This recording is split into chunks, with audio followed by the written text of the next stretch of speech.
Hello, hi, my name is Joe O'Riordan. I am a first line manager in the hybrid cloud management SWAT team. And today we're going to do a recording of SWAT Explains Watson AIOps Event Manager. And I'll hand over now to Zane Bray, who will introduce himself as one of the presenters on the call. Thanks, Joe. My name's Zane Bray. I work in the Netcool Lab in London. I work in developing best practices, solutions. Fred. Yeah, that's me. Thanks, Zane. Thanks, Joe. Thank you for introduction. My name is Fred Klein. I am located in Berlin. Let's give you a short overview of what Watson AIOps is consisting of. So on the left-hand side, we have data ingestion. So this is divided into events or alerts. This is monitoring data that we call metrics. This is relationship data that we call topology. We have also unstructured data in here that is typically log data. We have also data that is coming from tickets about incidents, problem records. But we have also data that is coming, for example, via natural language, plain text, or coming from conversations. We have also data that is, for example, coming from weather channels, including all that as inputs into our operations solution is what we combine in here. Going on the top left corner, events, metrics, and topology data, that is managed by the AIOps components Event Manager, Metric Manager, and Topology Manager. And they deliver into the central component AI Manager, which is doing the artificial intelligence consolidation, is computing all the use cases, and is primarily fitting into the ChatOps output channel. That is where site reliability engineers are looking at. The ChatOps channel is in combination with the dashboards that are from the rest of the operation solution, forming the total of this solution. Let's concentrate now on what are the components of Event Manager in a high-level overview fashion. After that, we are going to look under the cover and a little bit more detailed into each of these components. Event Manager. Event Manager is something that is collecting events. That's why we have probes. That is exporting events. That's why we have gateways. We have an event storage. That is something we call object server. We have an analytics engine, which is searching for patterns, identifying patterns, notifying patterns. That is called Cloud Native Event Analytics Engine. Of course, we have user interfaces, web-based user interfaces. That's what we call Web GUI. Behind there is a WebSphere environment. And the technology that is used there is JS for service management. And in brief, in our Netcool jargon, we just call it Dash. It's a dashboarding capability. We can consolidate user interfaces in there, IBM internal as well as external data.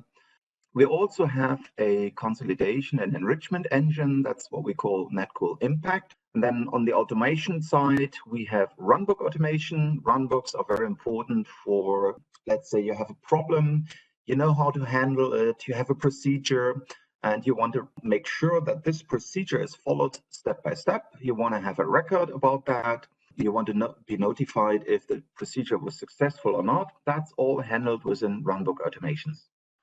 Then we have another piece of the solution, which is alert notification.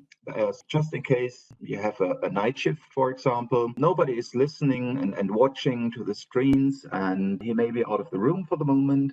And you want to have an expert behind the scene looking at your events. Is there something critical popping up that needs instant attention? You want to give a shift telephone, for example, a call, want to record a voice message, or you want to send an SMS or an email to somebody.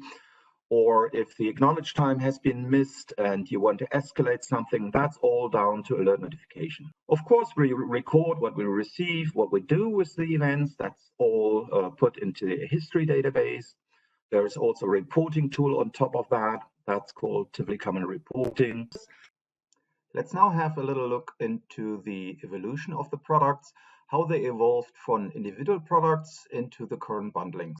This slide shows you what it was, how it was bundled, and how it's going to be, and Joe is going to take you through. Okay, thank you, Fred. Okay, this slide 4 shows the various routes from our current product offerings on the left-hand side to Watson AIOps on the right-hand side. All of our existing products on the left-hand side can be traded up under perpetual or committed term licenses. Again, on the left-hand side, we see the individual products and product bundles. Core Now, for example, consists of Omnibus, Cloud Event Manager, Log Analytics, Alert Notification, Impact, or BA. These Core Now products constitute Event Manager under Watson AIOps. PI becomes Metric Manager, and ASM forms Topology Manager under Watson AIOps. Also, we can see our Netcool Network Management bundle and Network Performance Insights, and these form the extensions under Watson AIOps. Thank you very much, Joe. Now let's have a look into how these individual components map into each of the components of the larger bundles. On this slide, if we look at the second row under Components, we see the Operations Management products, which form Netcool Operations Insights. These same set of products form Telco Network Cloud Assurance, TNCA version 1.3, and again the same set of products form Event Manager under Watson AIOps. Now looking to the next row, Agile Service Manager is also supported under Telco Network Cloud Manager version 1.3 under TNCA, A being Assurance, and is our Topology Manager under Watson AIOps. Predictive Insights is also one of our products under Telco Network Cloud Manager Assurance and forms Metric Manager under Watson AIOps. Looking down further to Netcool Operations Insights Performance Management, NPI is one of our products under Telco Network Cloud, but this time it's known as TNCP, P being Performance, and it is an extension under Watson AIOps. And similarly, Netcool Operations Insights Network Manager is supported under Telco Network Cloud Assurance and is one of our products which forms an extension under Watson AIOps. Thank you, Joe. In the next section, I'm going to take you through the Netcool story, taking up all these events and find the actionable events and what it's all about. We're talking about event management. So therefore, we want to take problem records that you have from your environment. So where are these events coming from? So naturally, you have an IT environment or a telco environment that consists of 10,000 of devices. German Telecom, for example, has 900,000 network devices. There's another telco in the Middle East, which is receiving 500 million events per day on an average. For that kind of capability, you need to be able to take the load. And this load is not a steady load, this is a spiked load. Let's give you an example. So in performance management, you have a scope, you have a number of devices. Every 5 to 15 minutes, you're interrogating with all these devices. You're questioning what are your performance counters. The devices are responding to these requests with numbers. You consolidate these numbers, you aggregate these numbers, and you put that into recording. That's what I call a predictive and a steady load. Within event management, that's totally different. So usually we have some kind of noise level. And the noise level is a number of events that are coming from any particular device in your environment, sending status events, sending something has happened, a threshold has been crossed. But if anything horribly goes wrong in your environment, then several systems start screaming at you and they issue unbelievable amounts of events stating the obvious, something has gone wrong. And for that situation, you need to have a system that is capable of taking all the hundreds of millions of events in a spike. That's what we call an event flood. And to be able to do that, we have memory resident components in here, as well as we have a lot of concepts that make sure as soon as something has been received within a probe, it's safe. We make it safe for the process of event management. Every stage this event is going through is secured. It's not going to be lost at any place in time. This is point A. We are capable of taking unbelievable amounts of load. That is good, but let's say you have an operations team that is not endless. So if you receive hundreds of millions of events per day, you definitely have a problem, because you cannot assign all these hundreds of millions of events to persons, because they will be completely overwhelmed. You need to do something like cherry picking. So where are the events that give me an indication something has gone wrong, and I know somehow what it may be like? So this kind of indication is what we call actionable event. So there's a specific event that I'm going to take action on. That's what I call actionable event. And that is what we need to find.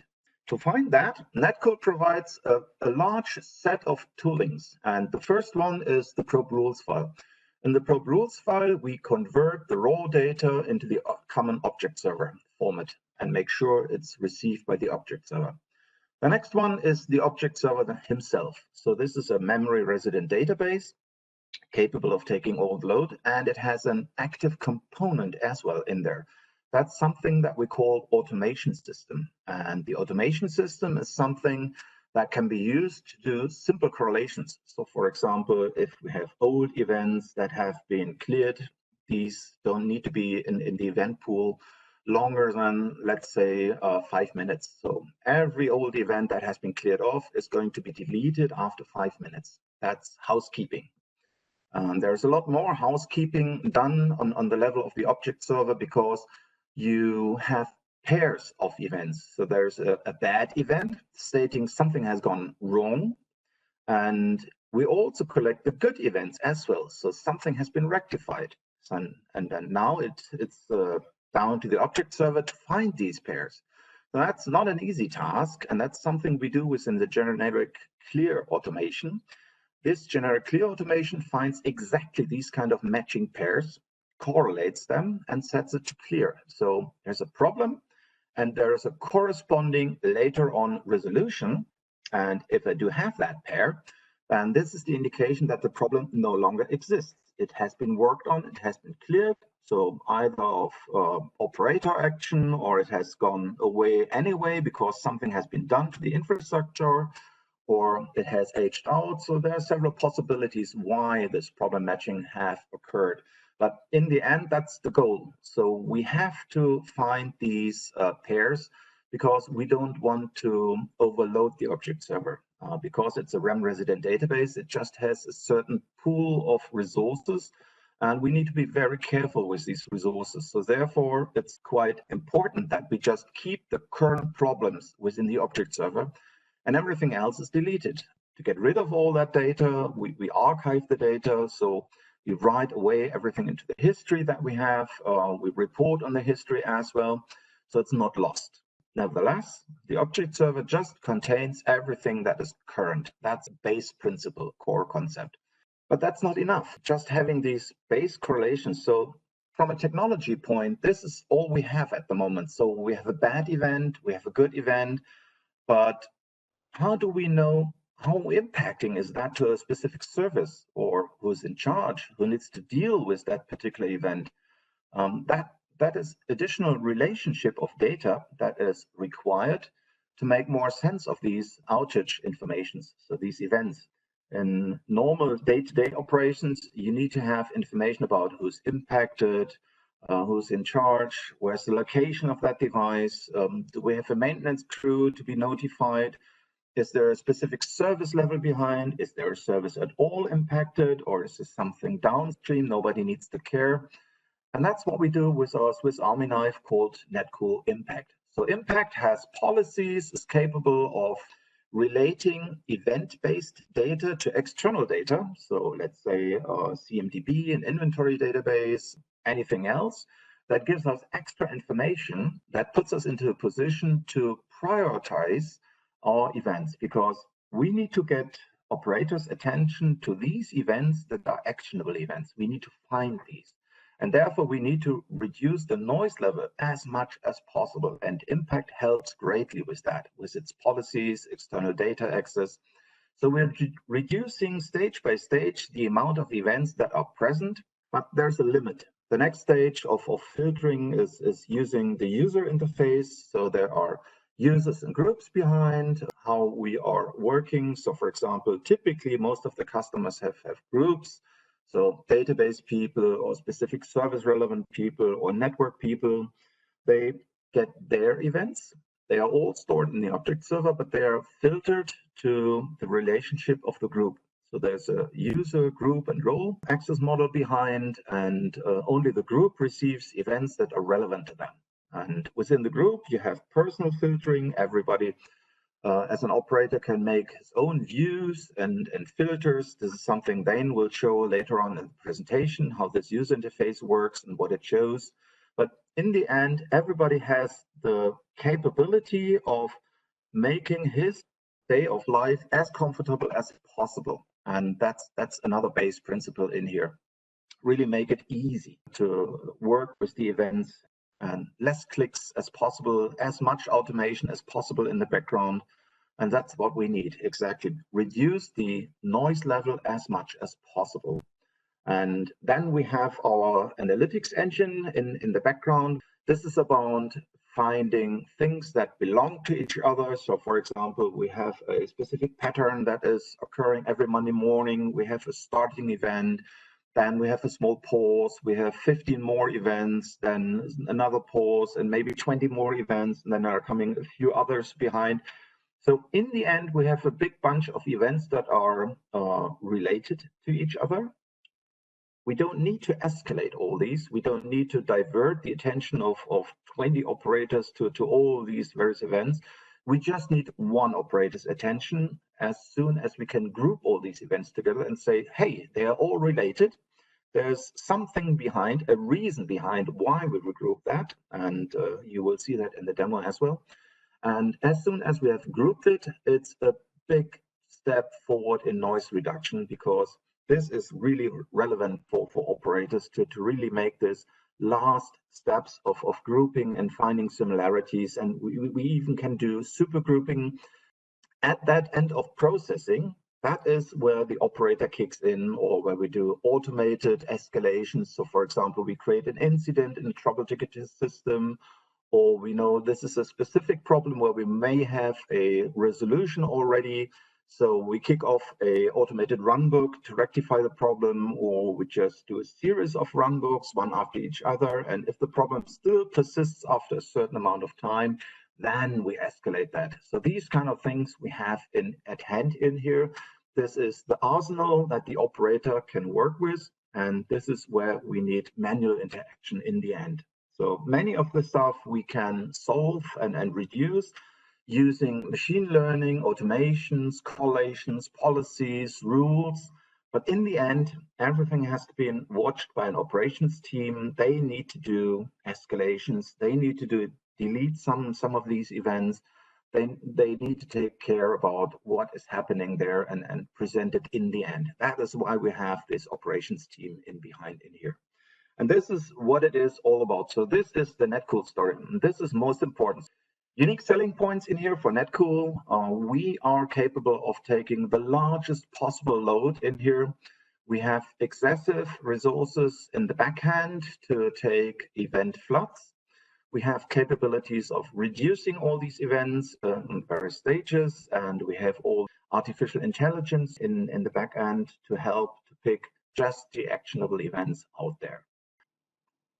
Let's spend a few moments on what you can do with the user interface, and Zane will then follow up and show you it in live. In here you can see the user interface. This is what is presented to the operator. This is where they have to work with. So here's a probable course. So that is something that is determined by our AI engine. There is severity, so it's color coding in here. Critical or red means very important. You need to look these first. Green means cleared. You don't have to pay attention at all in here. You can also see groupings. So you can see here seasonal events. There's a topology relationship behind. Where's this event coming from? That's in the node field. What's the specific problem all about? That's typically a text message that's in the summary field. And to the right, you can see menus and tools that are things you can do as an operator. So for example, if you want to take ownership of a specific event, you would acknowledge that. Typically, there is an operations team rules. You have to take ownership of events within a certain time frame, because That is the signal that you're working on that event, you have seen it, you're escalating that if necessary, but you're taking care of that event. All events that are critical or at least major that have not been acknowledged within a certain time frame are usually escalated. So for example, to a dispatcher or via email or via something else to somebody else. And this is this kind of interaction that you have in the background. So there's a lot of automation and tooling and rules which forms this solution. But in the end, you need to have these persons who are working with these events, because these events are representing your problems in your IT environment. And every single event is a specific problem. It may be important or not important to your IT, but that is something you need to determine how important it is. And one way of seeing how important it is, for example, is to look at the topologies. What is the neighborship? How does the specific service look like? So this is at the lower right, a little widget, which is coming from the topology manager, which we've called Agile Service Manager in the past. This shows you about relationship data. So for example, how does my service look like? Is there other stuff in that environment? Do I have a network problem? Is this a worker node that has been decommissioned? All these kind of questions can be determined quite easily using Topology Manager, but more of that will be covered in the demo. So that's how the user interface looks like. Of course, you have filters. Filters give you the capability of reducing the events that are presented in this user interface. So for example, you want to see only the critical events, you can easily set a filter. So that would be a filter that is using the severity field, and it equals to 5 because that is critical. And if you apply that filter in here, you would see only the red events. And also there's a capability of creating views. Views are the columns from the object server that you select for this view. So in here, you can see severity, acknowledge yes or not, problem cause, node, summary fields. These are the standard object server fields. You can add fields to the object server if you see you need more fields. So for example, if you want to reflect trouble ticket number or ownership or any other kind of thing, you can add fields in here. The object server typically comes with a standard set of fields out of the box, which can be enhanced. That's quite easy. There's a user interface for that lets you work with the database behind, with the tables, with the fields. In the flight, with a running object server, you can change these fields. You can add more to that.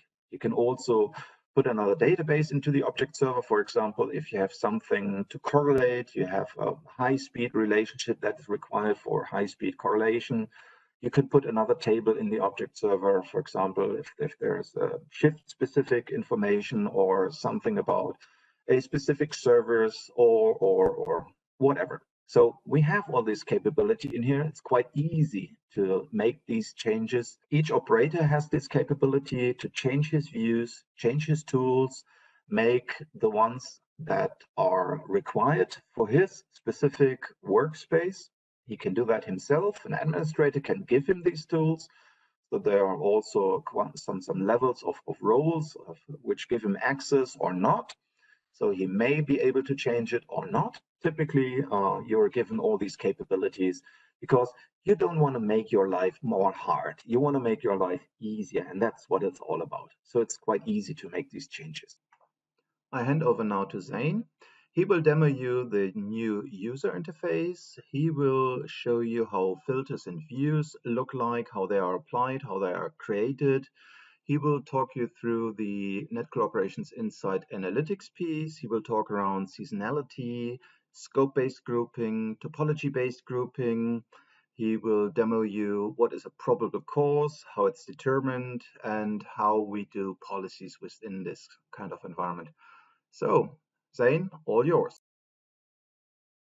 This is the Netcool Operations Insight event viewer. And what we're going to look at today is some of the capabilities of Netcool Operations Insight in terms of its core capabilities and some of its very, very powerful functions. So we're going to look at things such as tooling, event correlation, how it works in the background, and how we can actually build trust in the machine learning and event analytics algorithms by being able to drill down into the logic that the system has used in order to group these events. And so what you can see in front of you now is the Netcool Event Viewer. So as you can see in this particular view, I'm not dealing with individual events. I'm actually dealing with a whole load of incidents. And basically, there are grouped events where events have been correlated together, thereby allowing me to deal with an incident instead of individual events. So how does Netcall Operations Insight help me to reduce the noise and more quickly isolate the cause of the problem and fix it? On the top line of this particular event view, you can see I've got one such incident, and I've got a group of 8 events, and it's telling me that there's a network error rate is high on Ethernet 1. If I scan my eye to the left, I can see that I've got a little toggle tab here. I can see some information about grouping with some different icons being shown to me. I can see a column called probable cause with one event in particular showing a bigger number than the other members. And I can see I've got a runbook associated with that event. I can also see that I have a couple of seasonal events in this particular group. And I can see that most of the events in this particular grouping are in my topology. Let's take a closer look at this particular group by clicking on the Investigate button. So by clicking on the Investigate tab, this brings up a more integrated view into this particular incident. As before, I've got my probable cause column, I've got my runbook column, seasonal column, topology column, and so on. But what's different about this particular view is, first of all, it's real time. So if I get any new events being added to this group, what we'll take a look at first is at what's at the right-hand end of this particular view. So you can see I've got a box here, and I've got 3 different columns. The first one has a little clock symbol.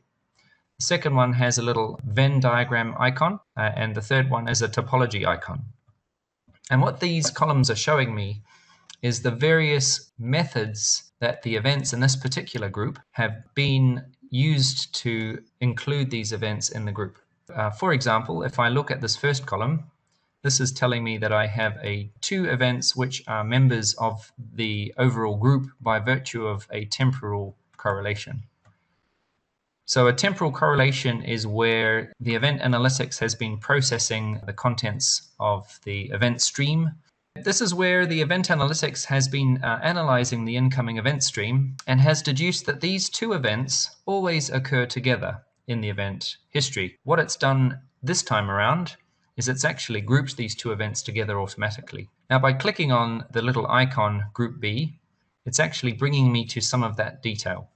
So it's giving me a high-level overview that these events happened 10 times in the event history, and the average duration of this group is 9 seconds, so between the first event and the last event. And it shows me a bit of a highlight of the days in the last sort of 30 days that these events have been seen together. If I want to have more detail, I can click onto the policy details, and I can actually take a little bit of a drill down into more information to have a look at the individual instances where these events have been seen together in the event history. I can decide whether or not that I want to keep these events being grouped or not in the future. Maybe I decide that this grouping was relevant once but is no longer relevant. And finally, I can add some comments here, and I can maybe check through the grouping logic, maybe agree with it, and maybe add a note here so that next time this grouping happens, my colleagues will see that I have actually reviewed this one already in detail and added some comments to that effect. If I decide that this policy is no longer valid, this particular grouping, I can choose to archive it. These 2 events are in this particular grouping by virtue of this temporal correlation here. In addition to event correlation, the event analytics is also looking for events that are recurring with any predictable regularity.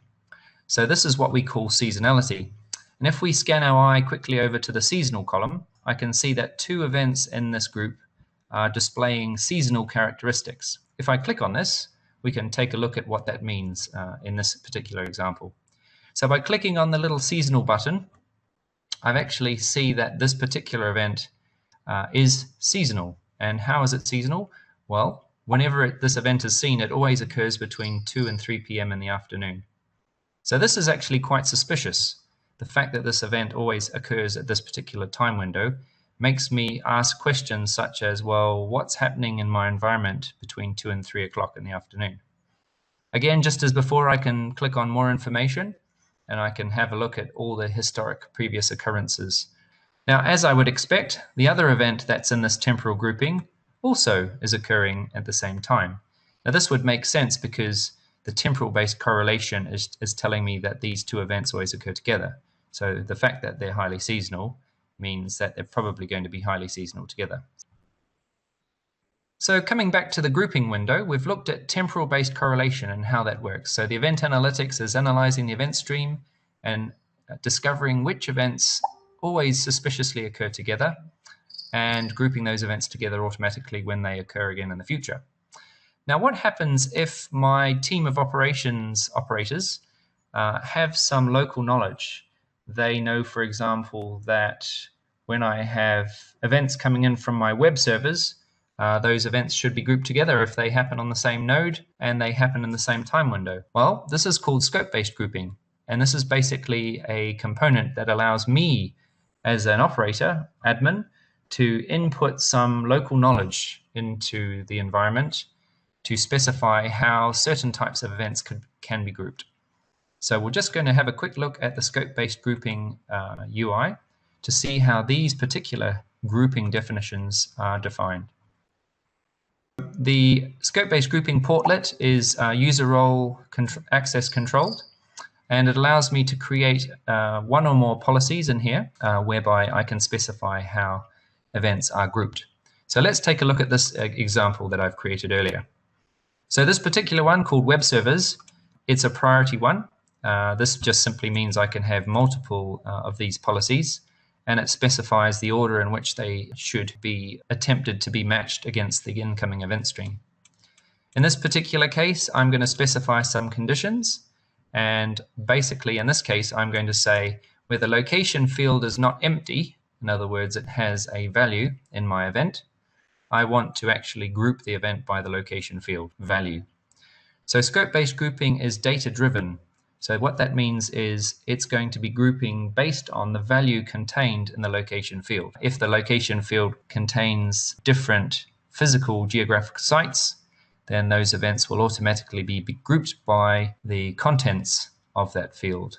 The time window, this is the other element to scope-based grouping. So it's based on events occurring in the same place at the same time. So same place is defined by my action parameter. The same time is defined by my time window parameter. So what I can do here is I can say if the time window is 600 seconds, by default it's a dynamic time window. So the time window will keep sliding along and staying open if I keep receiving new unique events into the group. Or I have the option to use a fixed time window. Basically, at the end of the quiet period or the time window, the events will stop being grouped into that group regardless. And then I simply enable it or disable it. So coming back to the scope-based grouping portlet, I can have as many of these scope-based grouping policies as I like activated and running at the same time. So coming back to this view, my incident view, you can see I've got a pair of events in here which have been grouped by virtue of a scope-based grouping association. To get the detail of that, I can see these two events have been grouped together because there is a scope-based grouping policy in place for these events. In this particular case, I'm simply grouping the events based on the node contents. Both of these events share the same scope, and that is the node field is common to these two events. And they've also occurred within the same time window. So in this case, within a 1 minute period. So then we finally come to the third column in our event grouping box, and this is topology based. So if I click this group, you can see I've got 6 events in my group, which are members of a group A by virtue of a topology based correlation. So what this is saying is within my topology, I have a defined subtopology which lists these 4 resources as being connected. And what's happened in this case is I've got a number of events that have all occurred within the same time window from resources that are all next to each other or connected in some way. So because of that, these 6 events have been grouped together. Now, what's really powerful in Netcool Operations Insight is that it doesn't rely on one grouping technology alone in order to do its grouping. It actually uses these 3 different event grouping capabilities together to group the events together, and it uses them collaboratively. So an example of this is this last event in the particular group. You can see as a member of both a temporal-based group and a scope-based group. Similarly, this event here with the summary of latency is a member of this temporal correlation and the topology-based group. So by virtue of these events being members of more than one group, the Netcool Operations Insight event grouping engine automatically combines these groups together to form what we call a supergroup. So this is a terminology that Fred used earlier. So this is what we mean by a supergroup, is simply multiple groups merging together to form a bigger overall group. Is there a limit to the number of groupings a single event can be part of? At the moment, an event can only be a member of one scope-based group. However, it can be a member of multiple temporal groups and topology-based groups. But there's no programmatic limit overall to the number of groups that might make up a supergroup. There is an element of a time window implied in the way that these are formed, however, because they all take into account a time element. And if an event is a member of multiple types of group, there is an implication there that these events will have all come in the same time window overall. If we look from a self-learning perspective to our AI engine, I guess scope-based grouping is something that is using policies, so that's not really self-learning. Correct. Topology is something we have to create before it can be used, so that's also not really self-learning. So what is self-learning here?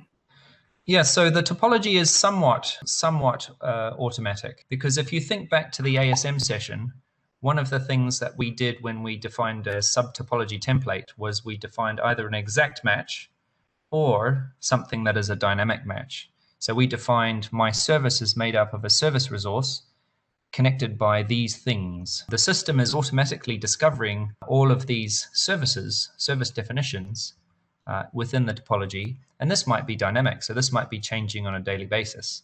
So the system is self-learning, rediscovering and refinding these sub-topology templates in time. And if I'm doing event correlation based on those, then it will be updating and self-discovering those changes.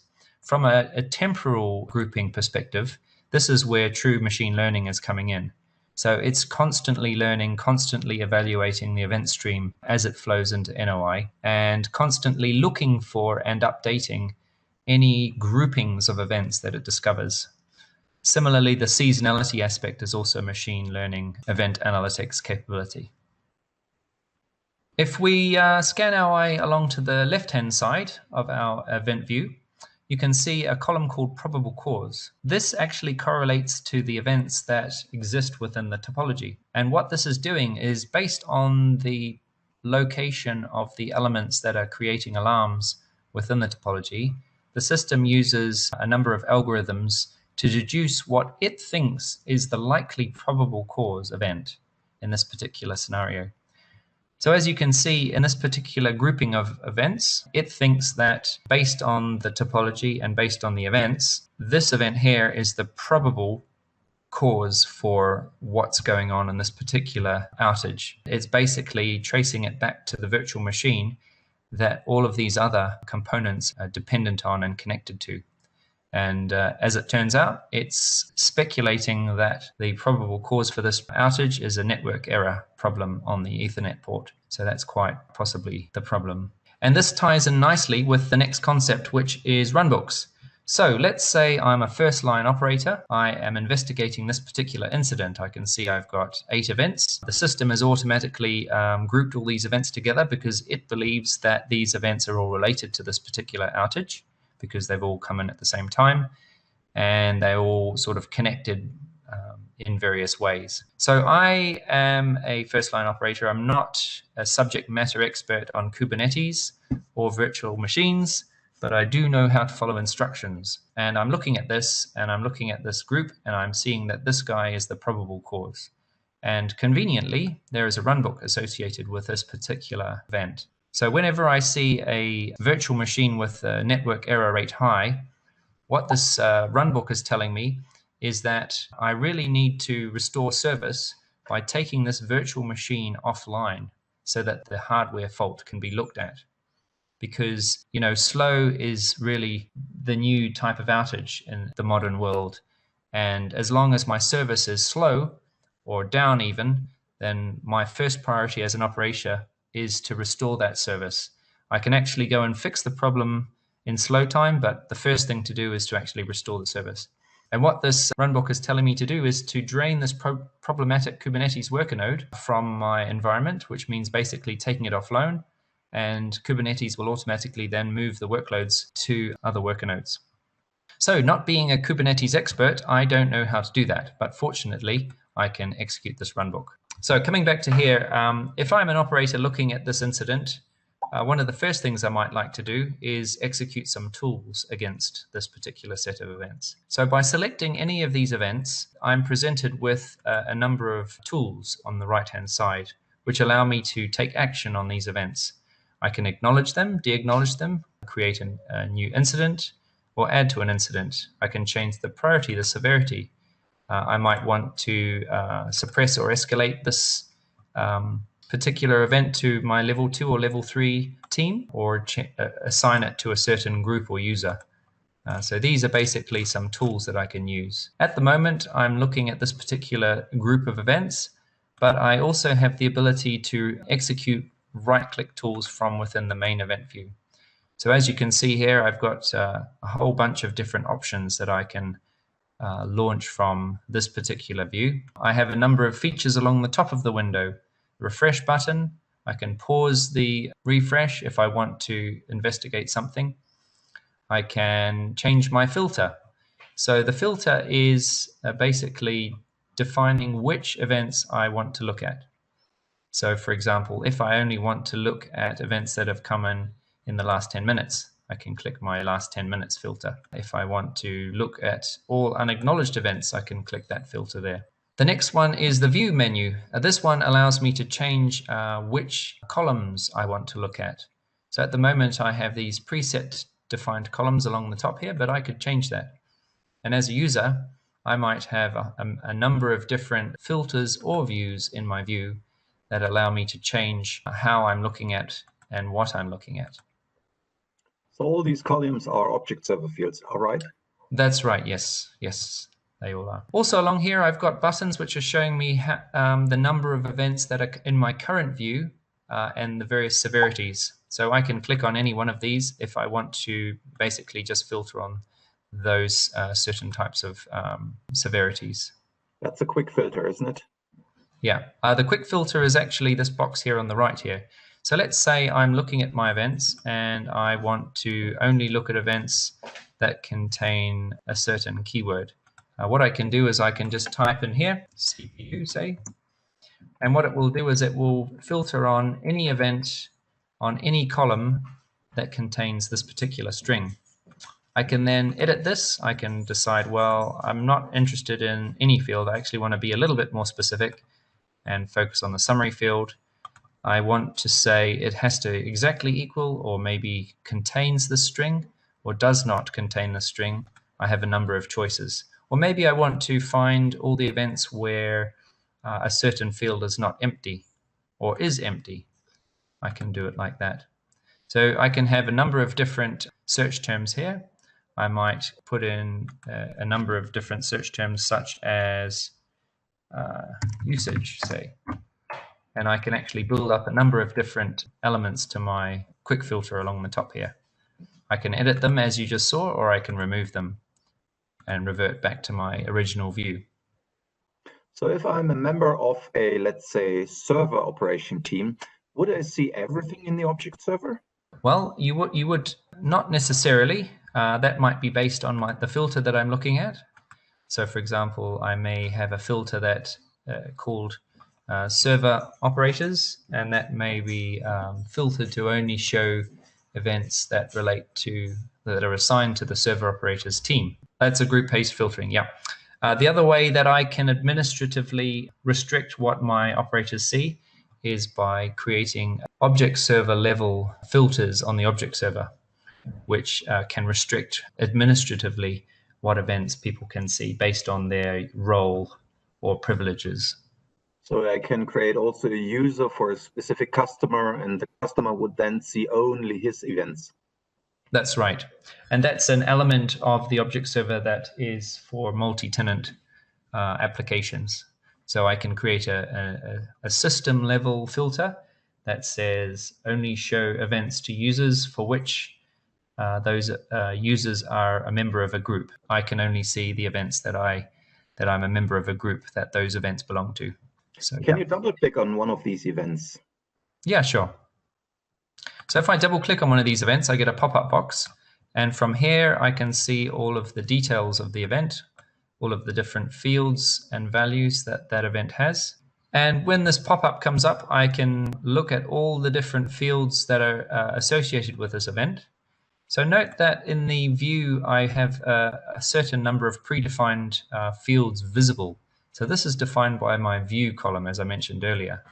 When I double click, I can actually look at all of the different columns and their values for this particular event. I can also interrogate any details that may have come through for this event from the probe. And I can look at the journal tab to see which journal entries have been made by my colleagues. So in this particular case, you can see that the alert was de-acknowledged and re-acknowledged at these particular times.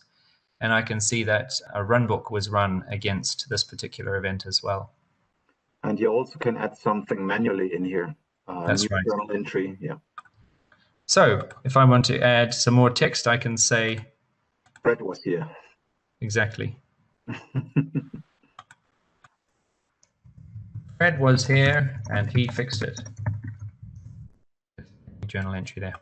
So incidentally, if you have a ticketing integration set up against this particular system, you would likely be creating tickets against either individual events that are not members of a group or a group as a whole. And what it will do is it will automatically pass over the details of all the child events into the work log of the ticket. It will also pass over any journal entries that may be associated with that event or set of events. Thank you, Zane. In the next section, we are going to talk about how we're going to infuse events into our solution. So we're talking about probes, rules files as cloud-native integrations. Let's look at the source. So where are all these events coming from? For that purpose, we have a large library. There are more than 100 probes out of the box. We have general purpose probes, which are capable of collecting data from, let's say, a syslog daemon or receiving SNMP traps. A probe connects to just one single source. On this screenshot, you can see a portion of the probes we have at hand. So there are also vendor-specific probes. These have the advantage that they already know about how to get the data from that specific element management system. They know about the interface. They know about how to log into that system. To set up this kind of probe to an element management system, you need to provide a few properties which detail on which service this element management system sitting on, what are the access credential, the API, whatever is required. And as soon as you have all that entered in here, there's a standard rules file in between, which is also out of the box there, which you can twist over time. So if you want to add more rules on rules file level, you can do that in here as well. On the lower portion of this slide, you can see the new cloud native integrations. These are more user interface oriented. They have tiles. You just click on one, and let's say you want to get from AWS your events. You click on the tile, you configure it, you provide the credentials to get to your subscription of AWS. Of course, within AWS, you have to activate these event streaming. And as soon as you've done the configurations on both sides, usually this is done via webhook. So there needs to be some kind of data exchange set up. And once you've done all that, then you're capable of receiving events from a web environment. So you have the probes, you have the cloud native integration capabilities in here, and you have, of course, IBM behind, because IBM is working on these integrations. The tile-based, the cloud-native integrations, that is the current point in time where we're adding quite largely. A probe is a very handy tool. It's another Swiss Army knife, and that's one of the unique selling points why the customers love Netcool, because a probe to set up is easy. The probe to change is also very easy. How does it work? First of all, you see an event stream here. That's the top of a slide. You see the event stream. There is typically a start and an end of a specific problem. The probe knows about these. As soon as it's found, it knows one event has happened. Then the raw data is copied, tokenized into variables. They are made significant with the dollar signal. Within the rules processing, you can then use this raw event via these dollar node, dollar summary, and so on variables. And then you have a rules file. A rules file is also very handy. Out of the box, we provide best practices rules file, but you can also change the rules files. So what you can do within the rules file is, so for example, if you want to drop specific events, there's a specific type of events you don't want to see in the object server at all. You can add a simple rule in here which looks for a specific information in here. And as soon as the specific information is found, the whole thing is discarded. So you're not forwarding everything. You can also translate stuff. So for example, there's a possibility to create lookup tables. Lookup table is very handy, for example, if you have something obscure, something like an error code, and you want to translate that error code into a meaningful text. That is something that is usually provided as knowledge from the element management system. So for example, you have a specific field that's called error code, and you want to translate into a summary field, which is usually a description of what the problem is all about. Then you would possibly use the lookup table to do that translation. And at the end of that rules files processing, you have the common event format. Maybe worth mentioning, a probe handles only one single event at a time. So there is no parallel processing. So at the time of processing, there's one single event which runs through this process, and at the end it's transformed into the common event format. And then we have a forwarding handshake, and the probe makes sure that the object server in the end has positively acknowledged the receival of that specific event. So only if the object server says, yes, got it, and I think I got it all, then that process is ended at the probe, and the probe resumes and looks for the next event. In case the connection to the object server is lost, there is a process in behind which is called store and forward. Store and forward is nothing else than local storage, typically a file. You can set up this using a portion of your disk, or you can use circular buffers. However, there's a local storage, and this local storage is used for the time in being until the connection to the object server can be restored again. As soon as the object server is there again, then the store and forward file will be taken. There will be a block transfer mode, and this block transfer mode is transferring all the events that have been occurred in the meantime, and the object server has to swallow all these blocks until these block mode transfer has been finished. Once that is done, the file has been transmitted to the object server, then the normal operation of the probe is taken over. And this is what the probe does. So of course, the probe itself is also very, very performant. And to be very, very performant, it needs to be in RAM as well. So it starts, reads rules files, connects to the event source, connects to the object server, and then it just listens and watches and waits for events to occur. So it's not actively looking for events, usually not. There are a few active probes, but the majority of the probes are passive. They're just sitting there, watching and listening to the event interface, doing nothing. And as soon as they see, oh, I got a new event, then they're doing their processing, sending it to the object server, and that's it. So that's the core concept of how probe-based event processing works.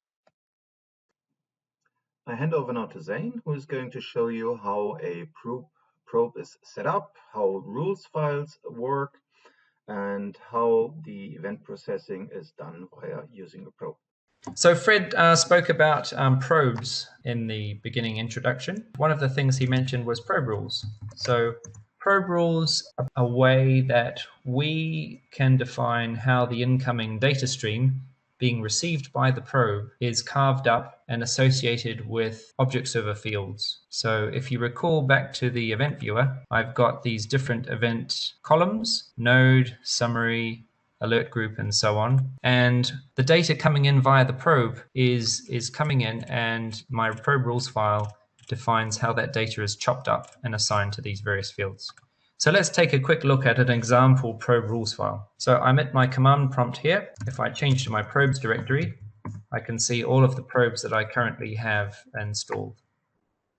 If I move to the Linux directory, I can see that these are all of my probe properties and rules files.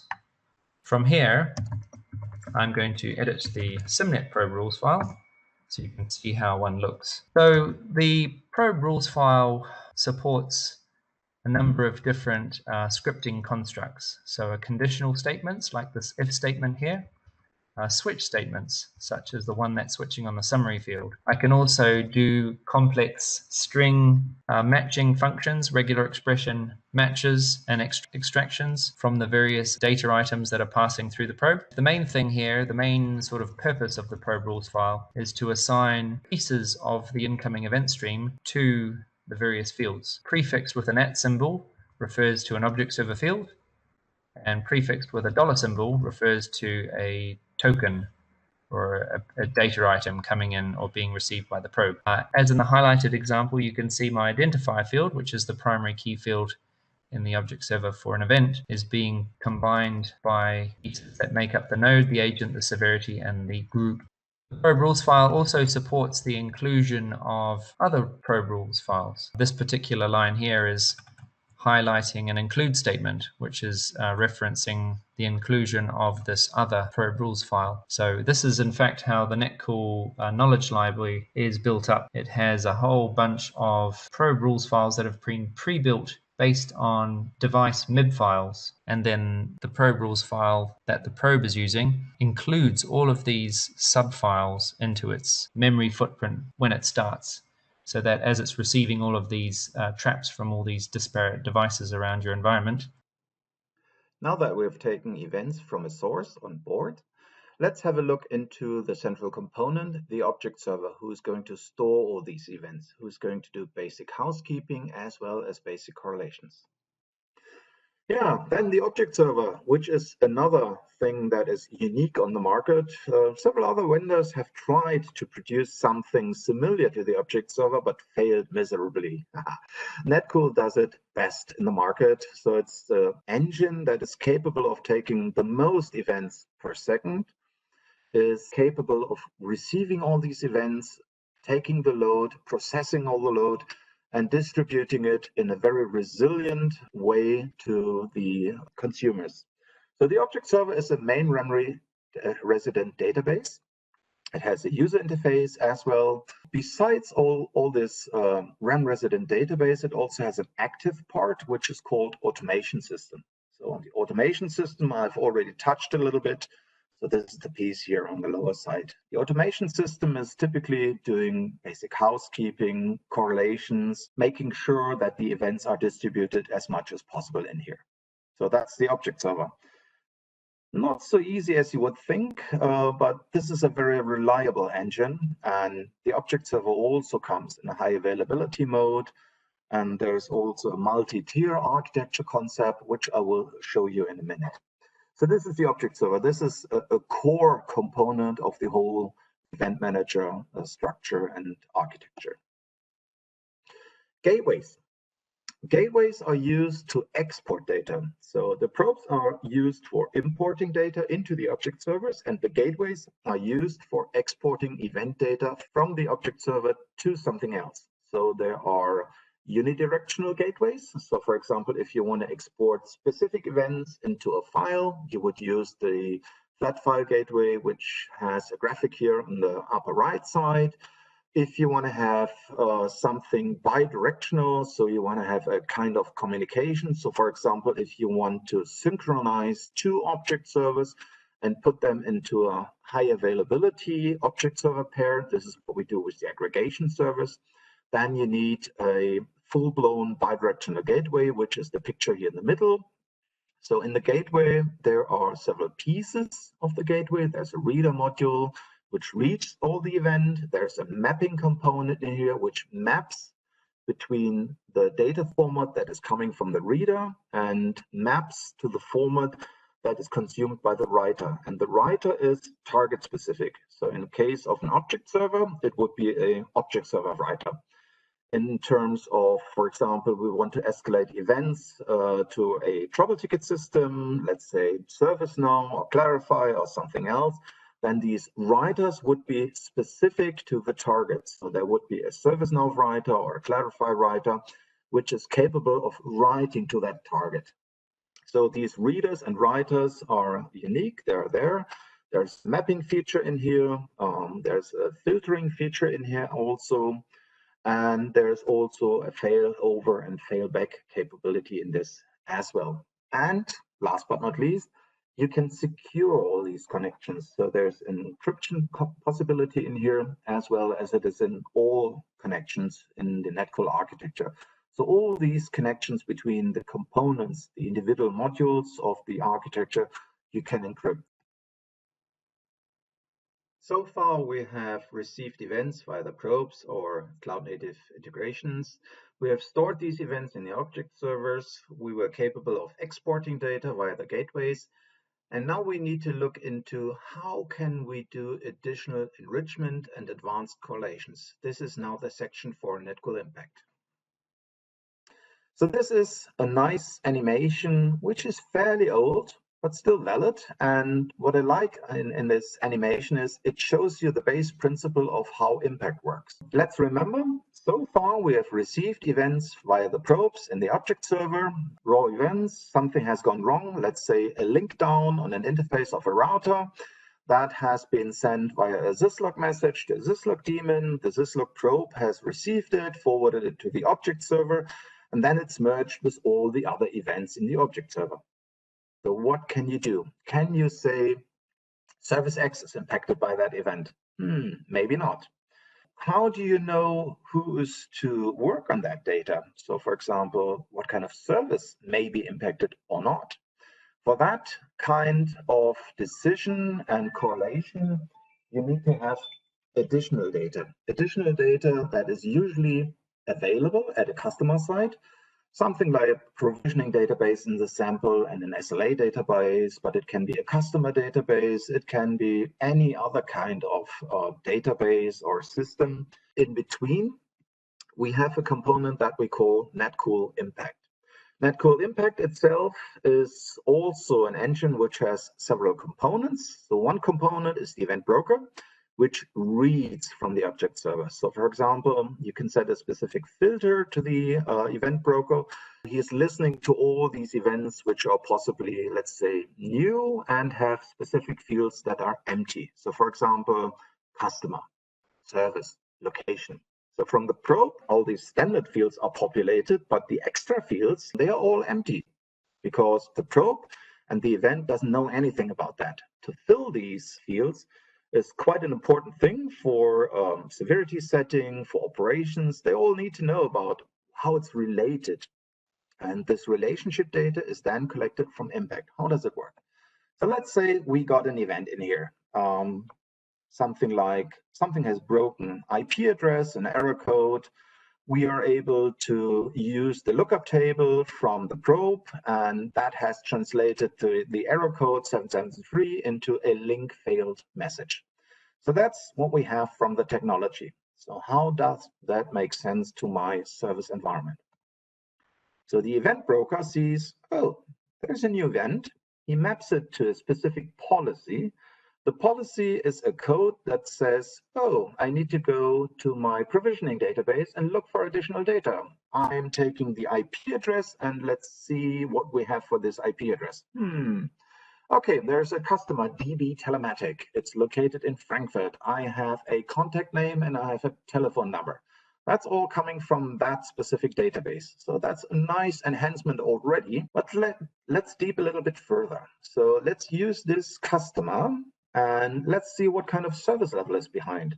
So DB Telematic is a gold customer, and we have to call the customer for all critical events 9 to 5 within 30 minutes. So that's very handy information, because with this information, I can now set a few automations. So one, it needs to be acknowledged. It needs to be, the event needs to be escalated within a certain time frame. So I have a telephone number, I have a customer number. That's all very handy data. Impact feeds all that back to the event into the appropriate object server fields, and that's completely done, fully automated in the background. So as soon as the object server hits a new event, Impact sees that, and before even the refresh time of the user interface of the operator has refreshed his screen, usually this lookup and enrichment is done, and the data is then forwarded back to the event, which is then made available to the operator. And the operator sees immediately, oh, I have a problem with customer DB Telematic, and it's in Frankfurt, and I have to call this guy, and I already have a counter. So that's very handy information. And this level of information lets me immediately prioritize my work. So I know which customer is impacted. I know where's the location. I know what is the time frame I have available to do my work. And this kind of information is very, very handy and very, very useful to have to make normal day-to-day operations. And that's exactly what we do within Impact. For Impact, the configurable pieces is, yes, we have to connect the event broker to the object server. We have also connectors, which are called data source adapters. These are the yellow tiny bits and pieces in the middle in here. They connect to the additional event information. And all I need is a relationship. The relationship we have used in here is the IP address. To look up data in the provisioning database, feedback from the provisioning database is then used to look up additional data in an SLA database. And all that is then copied back to the event in the user interface of Omnibus. So that's how it works. And that's very, very handy. And that's something that works very nicely.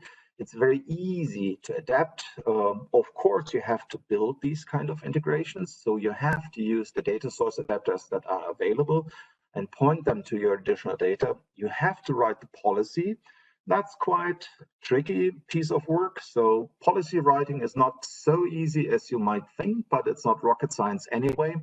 So it's just relating the data and describing the workflow that you're doing in the background. And once all that is set up, your administrators have finished their work, then all this integration works quite nicely in the background. Impact is something usually you do not touch. Just if you see a new integration is required or something new is in here, you want to see additional data in here, then you adapt this kind of thing. So this is typically a one-off thing, and then Impact works in the background. Very, very handy, very, very useful. Now we know what Impact is capable of, and Zane will take us through the demo of this portion. Thanks, Fred. Okay, and finally, I'd like to take us over to look at Netcall Impact. So Netcall Impact is one of the core capabilities that Fred touched on in the introduction. And what Netcall Impact is, you could think of it as an automation and integration engine. And what Impact is very good at is connecting to third-party data sources and creating that integration between Netcool Operations Insight and that system. So what Netcall Impact does very well is it starts off with a concept of a data model. So a data model is basically a third-party system. This could be a number of different types of SQL database. It could be a flat file. It could be a third-party system with a RESTful API. So in this particular portion of the UI, I define my different types of third-party data sources that I want to integrate with. This next tab, the Policies tab, allows me to write pieces of code, essentially, like scripts, you might say, that are basically connecting my system to this third party. And it basically defines a scripted way of defining an interaction between Netcool and that third-party system. It's extremely flexible, it's extremely powerful, and supports all the different types of scripting constructs that you might expect. It supports its own native policy language called Impact Policy Language, as well as JavaScript. So you can have policies written in both types of scripting language, and Impact will support them both. So I can... Now, if customers have just purchased the whole solution because there is such a thing as Impact.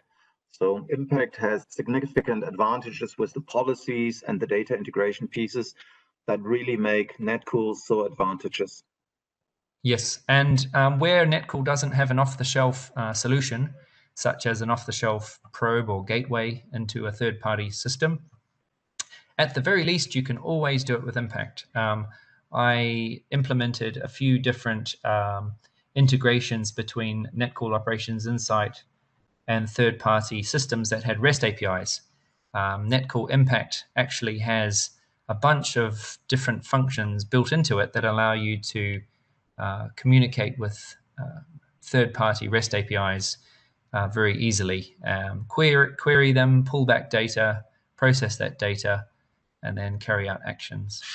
Even IBM development uses this kind of integration. So I remember the first service desk integrations have been done via Impact policies before we got the gateway for that. Yep. So now we've got our data model. We've got our policy that specifies what to do. We've tested it out using the play button, and we've validated that it works. So how do I automate its running? Well, this is where the services come in. So now what I can do is I can create a service, a Netcall Impact service, which takes a policy and runs it periodically. So for example, I'm going to create a new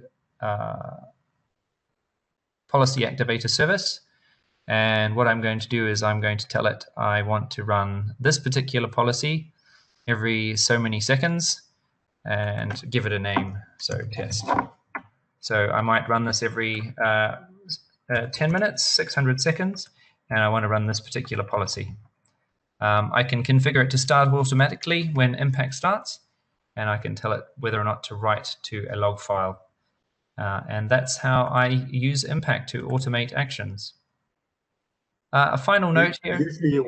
Usually you would attach these kind of policies to events that occur in the object server. Yes, so there's a type of service called an event reader.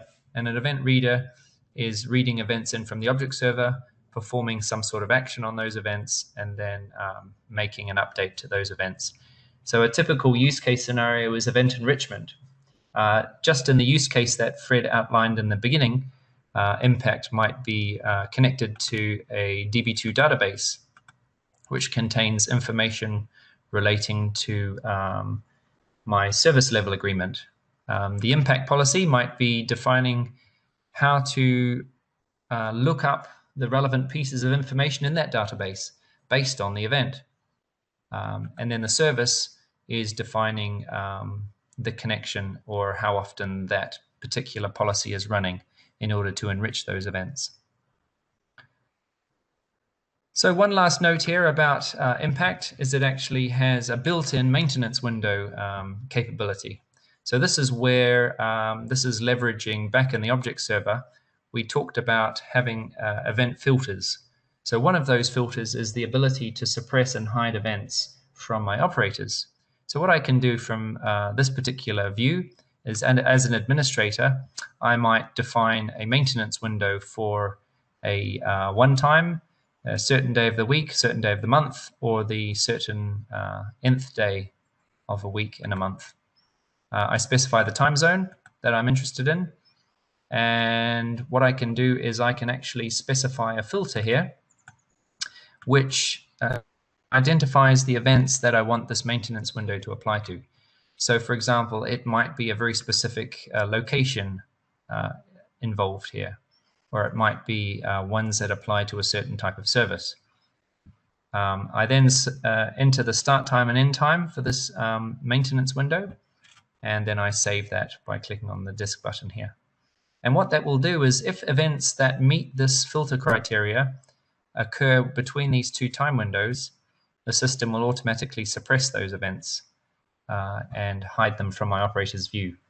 And this is a very useful out-of-the-box capability that Impact provides. So what I'm showing you now, Fred, is the Netcall Administrator.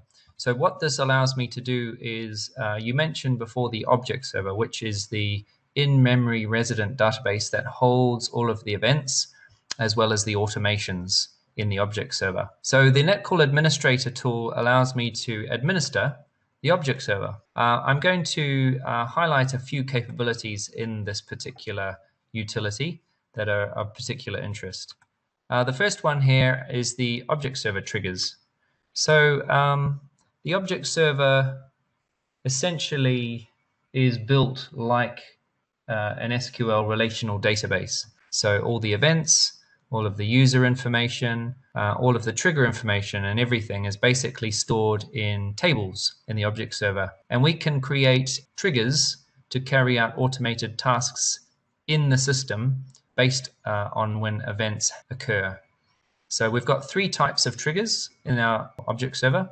One is a database trigger. A database trigger fires whenever a certain type of thing happens in the database. So in the context of events, when a new event arrives, when an event is reinserted, updated, or deleted, I can define a piece of code that will be executed on that event when that particular action happens within the object server.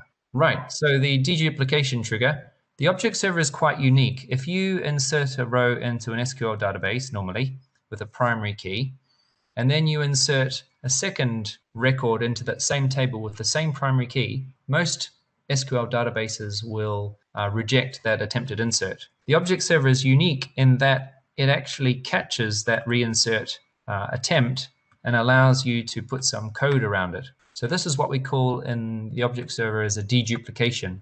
And in the context of its use, it's sort of primarily used around the event table. So if we have an event happen, then the same event is received again. What it will do is, rather than reject that, it will do some things to the event, such as incrementing the tally and carrying out other updates to that event based on the incoming information. So this is quite a useful and very powerful capability in the object server. This is also quite a nice example of a database trigger. Before the event is inserted or attempted to be inserted, if it's a reinsert case, I want you to carry out this code. So it's going to update this field and that field. It's going to increase the tally to be the existing tally plus the new incoming tally. And it's going to update some fields like the last occurrence, the summary, the type, and so on and so forth. So these are all the sorts of things that you would want to do when you're receiving the same event again into your system. Other things you can do is you can define pieces of SQL called procedures, which you can fire either from the command line, from an impact policy, or from within a trigger. And you can also group your events into groups. This is quite useful if you want to manage your triggers as groups, so enable a whole group of events or disable them as you like. Coming back to the trigger types, we've just covered database triggers. The other types of triggers that we have is a signal trigger. And the signal trigger, I can create a trigger that will fire when a certain signal is raised within the object server. So this might be, for example, when the object server starts up or when some other signal happens. So, for example, a gateway connects or some other type of thing happens in the object server. So, for example, you might have a trigger that fires just before the object server shuts down. An example of this type of trigger is where the object server might automatically back itself up prior to a shutdown. And then the third and final type of trigger in the object server is a temporal trigger. So this is a very simple one where I can create a piece of SQL code that will trigger every periodically, in this case every 50 seconds. I can define some criteria which restrict when it might fire. So let's take a look at the delete clears trigger. So the delete clears, the purpose of the delete clears trigger is to delete clear events from the system once they have served their useful purpose in life. So once every 1 minute, this trigger will fire, and what it will do is it will delete from the system all the events where the severity is 0, in other words, the event is clear, green, and the state change is older than 2 minutes. So the event has not been touched or updated for at least 2 minutes, and the severity is clear, then those events will be deleted. So the other useful parts of the system administrator tool is in the administration of the object server itself. So when you set up an object server, it comes out of the box with all of these properties preset. An advanced user may have the need to modify these properties, and this is a very convenient way to do it. I can also set up custom log files, which I may want to log additional debug information to if I'm developing my own set of triggers, for example. And it also allows me a method to examine all of the tables in my object server. For example, the alerts.status table is where all my events are stored. And as you can see here, it lists out for me all the different columns that I have in my object server. The name of the columns, the types of the columns, and the size of the columns. Here I can create new columns. If I have a set of custom columns that I want to create or modify, I can set those up here.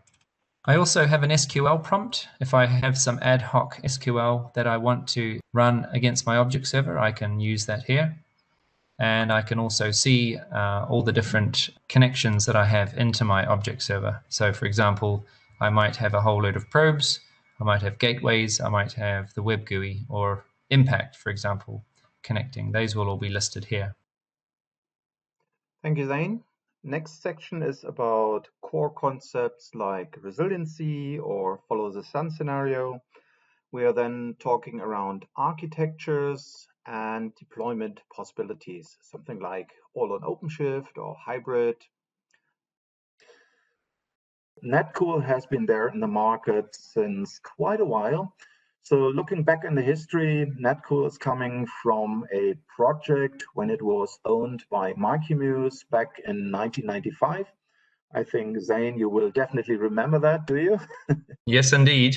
So at that time, it was a project which Micromuse did with British Telecom. They had the task to consolidate 26 network operations centers in just 2.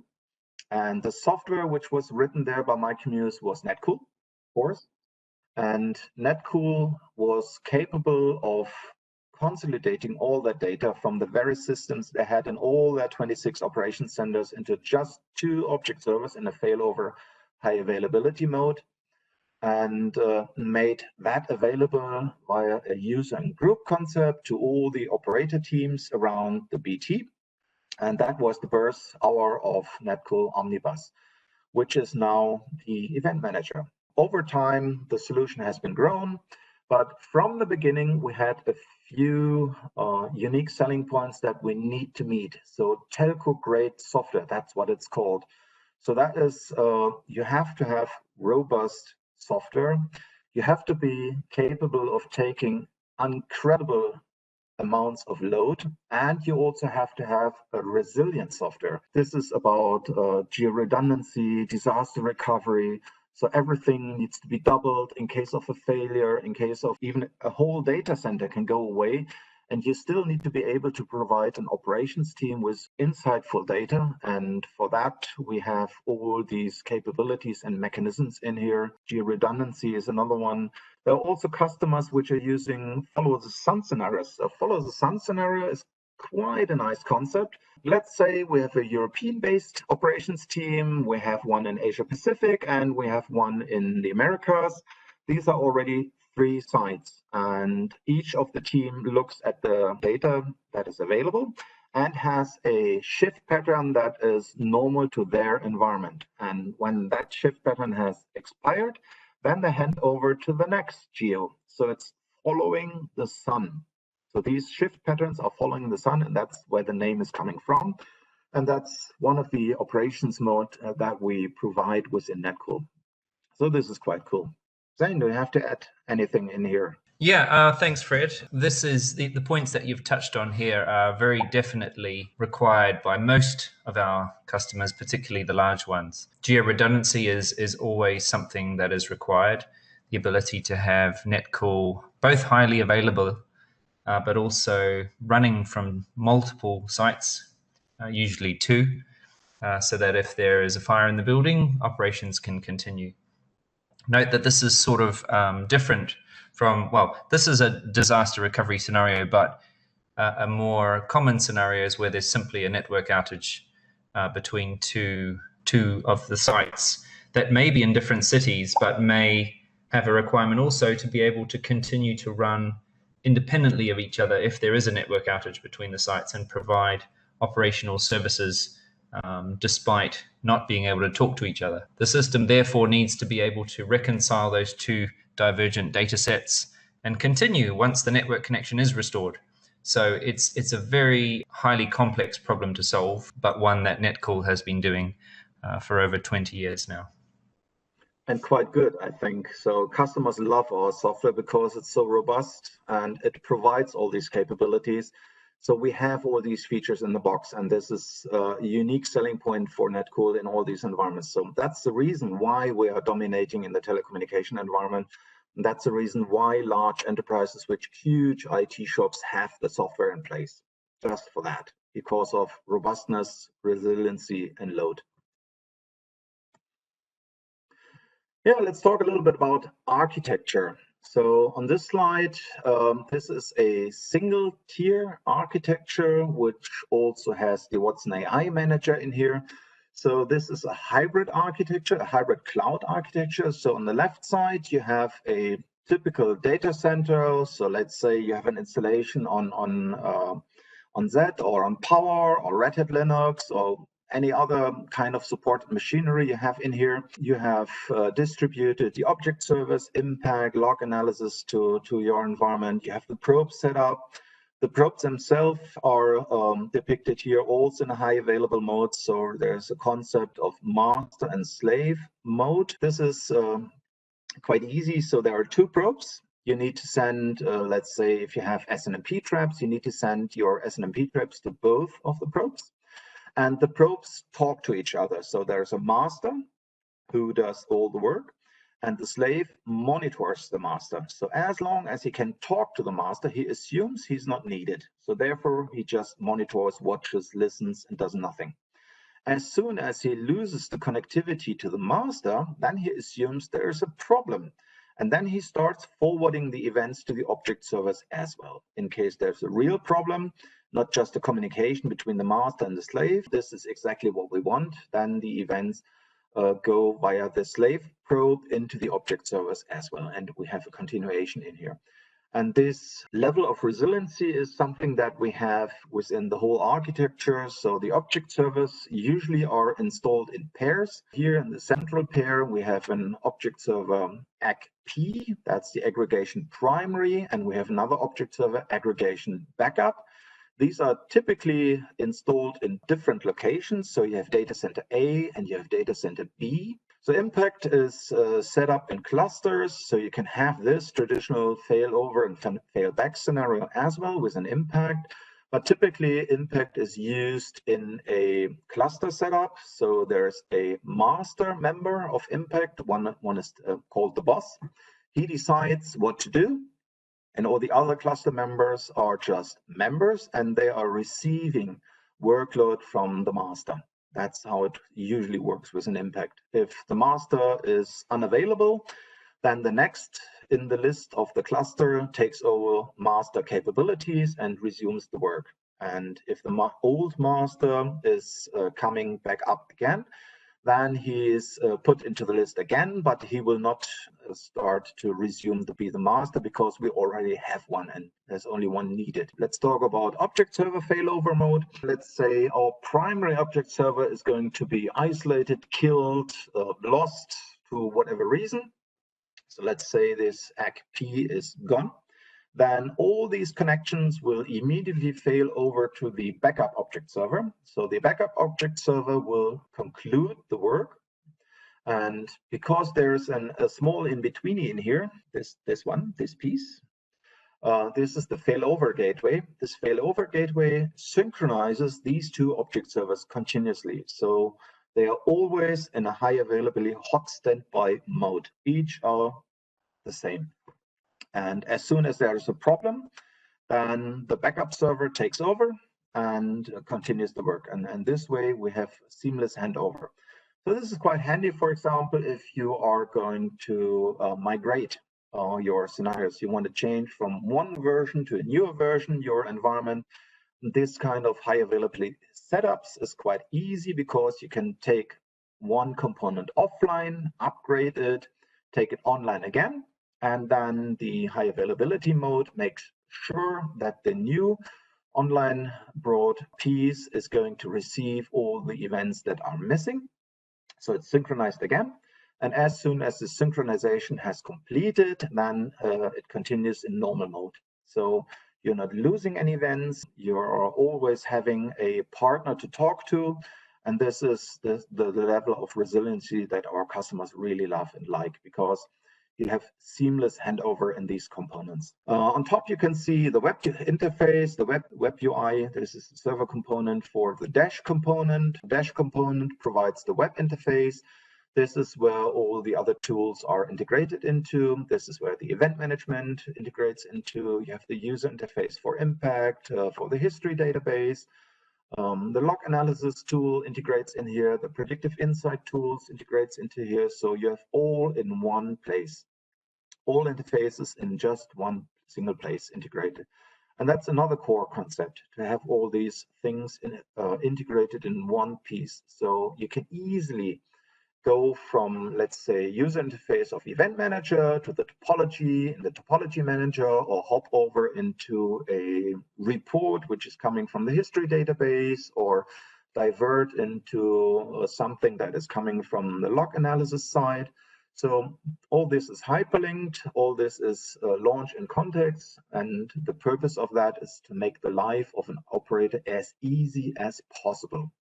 So as less clicks as necessary to solve things, and as much level of automation in the background as possible. These are the core principles. So really make the life of an operator as easy as possible. All that is then handed over to Watson AIOps, AI Manager, and that is another video how that is going to work and add to the whole story. So this is as far as we have the Netcool environment. This is what Event Manager does. So this is a hybrid cloud single tier architecture. There are more architecture possibilities, which we're going to cover now. So let's say you have more than just one probe. Let's say you have hundreds of probes which are talking to your object server. Then the write load increases quite dramatically. And to reduce the write load from the central aggregation object servers, we have the possibility to introduce so-called collection object servers. Collection object servers take all the connections from all the probes. Typically, when you have collection object servers, you have several pairs of them. Many customers organize these collection object servers, let's say, in technologies. So, for example, you have in a telco environment, a transmission environment, you have an access environment, and so on and so on. These are organized in pairs, so you can have several pairs where your probes and other sources are delivering data to. And this is to reduce the write load to an object server. Also, a few of the automations from the aggregation object servers are also taken away and put into the collection. So this would make two-tier architecture. In case of you have far too many readers, so far too many listeners which are consuming the events from the object servers, then the read load increases steadily. Just to give you an example, all the user interfaces have a refresh cycle, typically something like 5 minutes. And let's say you have 10 operators. Each operator has 10 filters, and all these operators are refreshed within this cycle. And you can easily see this multiplies quite easily. And the more user interfaces you have, the more filters you have, the more stuff that needs to be refreshed, increases the load to the object servers quite dramatically, very, very fast. And to not overburden the aggregation object servers, you can introduce so-called visualization object servers. They also come in a pair. So there's a primary and a backup visualization object server. And the purpose of that is to take away the read load. All these web user interfaces are no longer reading from the object servers at all. They are reading from the visualization object server, and they are writing directly the feedback into the aggregation object servers. So this is then a three-tier architecture. So because we have 3 layers, collection, aggregation, and visualization. This is 3-tier. There's another concept we can introduce in here. We can make it a 4-tier, but this is not done using object servers. This is done using Dash and Web UI capabilities, because you can read from one single Web UI server from multiple object servers. So you can have a 3-tier environment for one technology or one customer environment, and you can consolidate multiple 3-tier environments within one Dash environment, because it can read from several object servers at the same time and visualize it at the same time. So this would be 4-tier, but this picture is a 3-tier architecture, and this is what most of our existing customers have in use.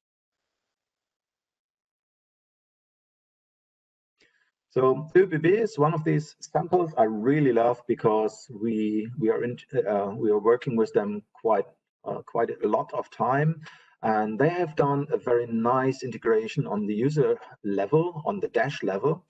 So Dash, for the user interface, is another core concept.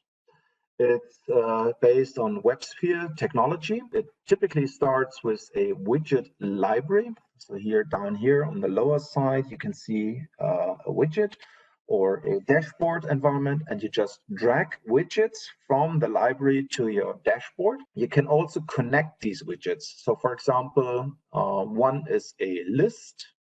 And if you click on the list, then a topology, as you would see here on the ÖBB sample, would change. So on the left upper side, you would have a service list. And as you click and select one of these services, then the topology of the service would automatically change, as it would drag the data from the server component behind and visualize the service you're selecting in here, as well as you could do other data in here. So for example, elementary data, monitoring data, maintenance data, asset information, performance data. You can add it in here. You can have report data. All that is integrated in here. There's a trouble ticket system behind.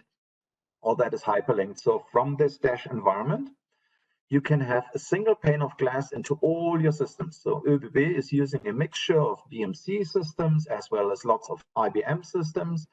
And the methodology to connect all these user interfaces is Dash, because Dash can quite easily integrate third-party user interfaces into IBM integrations.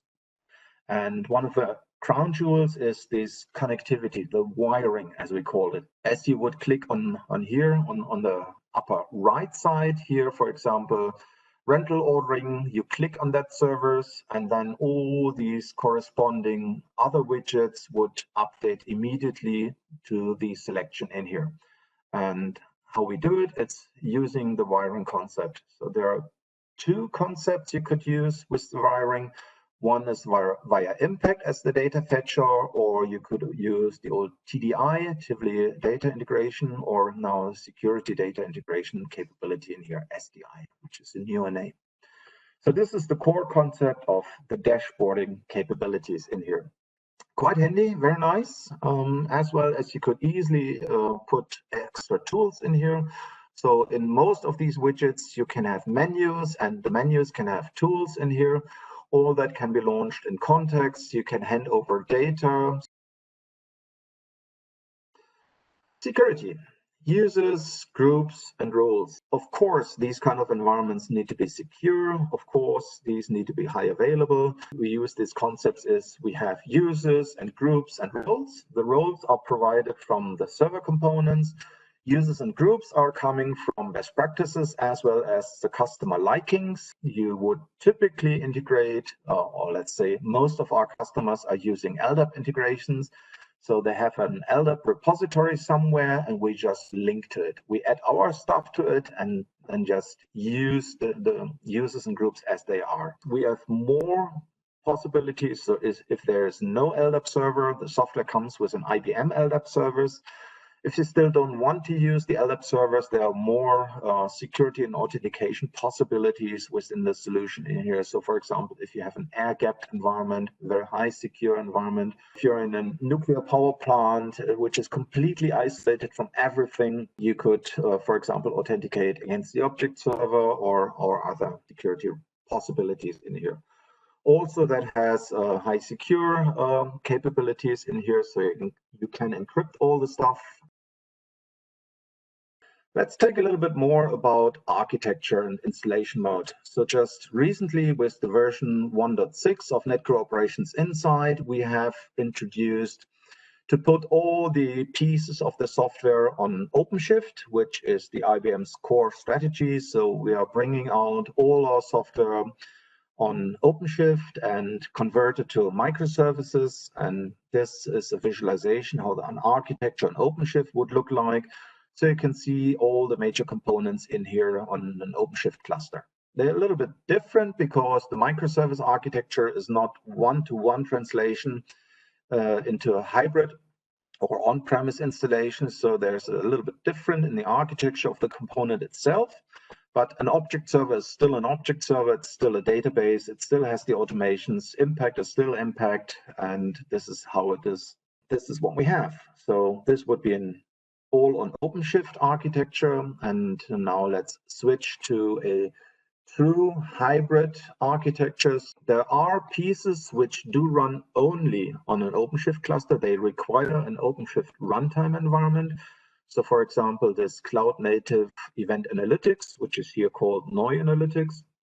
And if you have this on an OpenShift cluster, there's also a possibility to put the topology manager on that, as well as you could put the cloud event manager, Runbook Automation, alert notification service on that as well. That would be, by the way, the integration way of how most of our customers would use the software. So they have an existing installation of Netcool on-premise on Linux, and they would attach the new cloud native components on a newly set up OpenShift cluster and put it against the existing architecture, enhancing that with the new features. So this would be a hybrid installation, and you could choose what to install on the OpenShift cluster because we have introduced a selective installation method in here. So you could pick the components that you want to put on OpenShift, and you can then integrate all that into the existing environment. Of course, there's some manual work to do. You have to adapt your YAML files. You have to put the authentication of Dash into a way that it talks to the OpenShift cluster. So there is some setup time required for that. The all on OpenShift is the easiest because that is something you just take the package as it is, dump it on OpenShift, start it. There's a nice little wizard behind, which has a pre-configured setup, and it nicely puts you everything on your OpenShift cluster up and running within minutes. So this is the easiest integration method. But most of the customers would want to have this, and this requires some configuration, additional work as well. In our last demo for this video, we want to show you about Runbook Automation. Zane, it's all yours.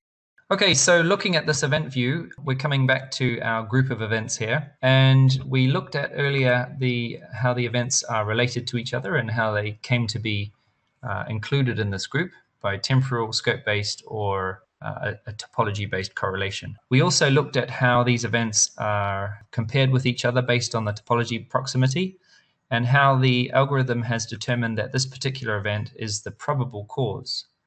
Right, so In this particular case, I don't know how to resolve this. I'm a first-line operator. I'm not a Kubernetes expert, but I do know how to follow instructions. So in this particular case, I see that there's a runbook associated with this particular group of events, and it tells me that based on the events contained in the group, the best course of action initially would be to drain the Kubernetes node. This is going to drain a problematic Kubernetes worker node and automatically move the workloads to a different available node. So not being a Kubernetes expert, this might present a problem to me because I wouldn't know how to do that. But I can follow instructions and execute a runbook. So that's what I'm going to do now. So Runbook Automation gives me a number of different options as an author of runbooks. I can have a manual runbook, which is basically a set of instructions to follow. I can have a semi-automated runbook, such as this one, and we'll come to what a fully automated runbook is shortly. So in the context of a semi-automated runbook, as in this case, you can see it's picked up the node that has the issue. So this particular command, which I'm going to run now, is going to do some analysis of the Kubernetes cluster and try to get the actual name of the worker node concerned. So it's done a describe on that particular node, and it's pulled back some details about this particular worker node, as you can see here. It was successful in that step, and now I can move on to the next step. In the next step, now that it's got the background information about the worker node, it's now in a position to actually drain that Kubernetes node. So what this is going to do is it's going to take this particular node offline, and Kubernetes will then update and move those workloads to a different worker node, and thereby allow me to continue service and restore service to the system. So that was successful. I can click complete, and if I'm very happy with this, I can actually provide some feedback. So I can say it worked, service has been restored. So that's great. I can click runbook worked. So the reason why it's very powerful to be able to provide that feedback is, as a runbook automation author, I might be an SME in a certain area, and I might author these runbooks and put them out into the system to be used by the operators. So when they're first put out there, they're sort of like, this is a list of instructions that an SME has given to solve this problem. The nice thing is that these are actually used by real operators for real problems. That feedback is actually very invaluable to the author, because what it does is it allows them to get feedback on their set of instructions. Perhaps many of those steps are automated, and it lets them know, did it work, did it not work? And ultimately, if I am an author of a runbook and I discover that my runbook has been run 100 times in the last month and it worked every time, I might actually reconfigure that runbook to be fully automated. And what that means is, if this event comes in again the next time, the automation will automatically run against this problem. And this is very powerful because it means that, first of all, the runbook is organically developed and tested in production against real events, against real problems. So by the time it gets to 100 executions in the course of a month, it's been very, very well tested in production. And then secondly, if I'm able to slowly migrate my runbooks to being fully automated, then as an operator, I'm looking at a particular incident or outage. I might get a list of 20 events relating to an outage and discover that half of them are self-healed by the automated runbooks. This may help to restore the service that's been lost very, very rapidly in the best case. And at the very least, it's going to automate the half of the resolutions for me. So it's a very, very powerful capability indeed. This runbook feature is something that our customers really like. So I particularly have a customer who has already created something like 1,300 runbooks. Because they have so many, is the reason behind is they have converted a knowledge database behind events. So they have gathered known problems over time in this database into knowledge articles, and they are now converting all these knowledge articles into runbooks. So therefore, there's a huge advantage, because you don't have to look up in the database what kind of knowledge article is referenceable in here. You have the launch in context. So you have just with a few clicks, you have the right system attached to the action, and you don't have to type in anything, and that's really, really usable. And this saves a lot of time in execution, and this is what our customers really like. So, and also to Runbook Automation, attached is now a newer feature, so you could execute Ansible tools as well. Nevertheless, we have it all. And if you want to put it all together, this is a slide that talks to it. You have Event Manager in the middle, which is the Netcool environment, which receives all the events, incidents, and problems, for example, from Metric Manager, threshold crossing events from the monitoring environment. You would also put events via the Topology Manager into Netcool. You can hyperlink into the various subcomponents from the dash level. So if you have an event which is indicating you have a predictive insight problem in here, then you would launch the user interface of the metric manager in here. You may want to divert from here to the topology user interface. All that is hyperlinked in here. Impact is not even mentioned in here because that is doing its trick in the background, as well as the cloud native event analytics engine. These are all background workers that do their job and magic and provide their insights into the event manager object server.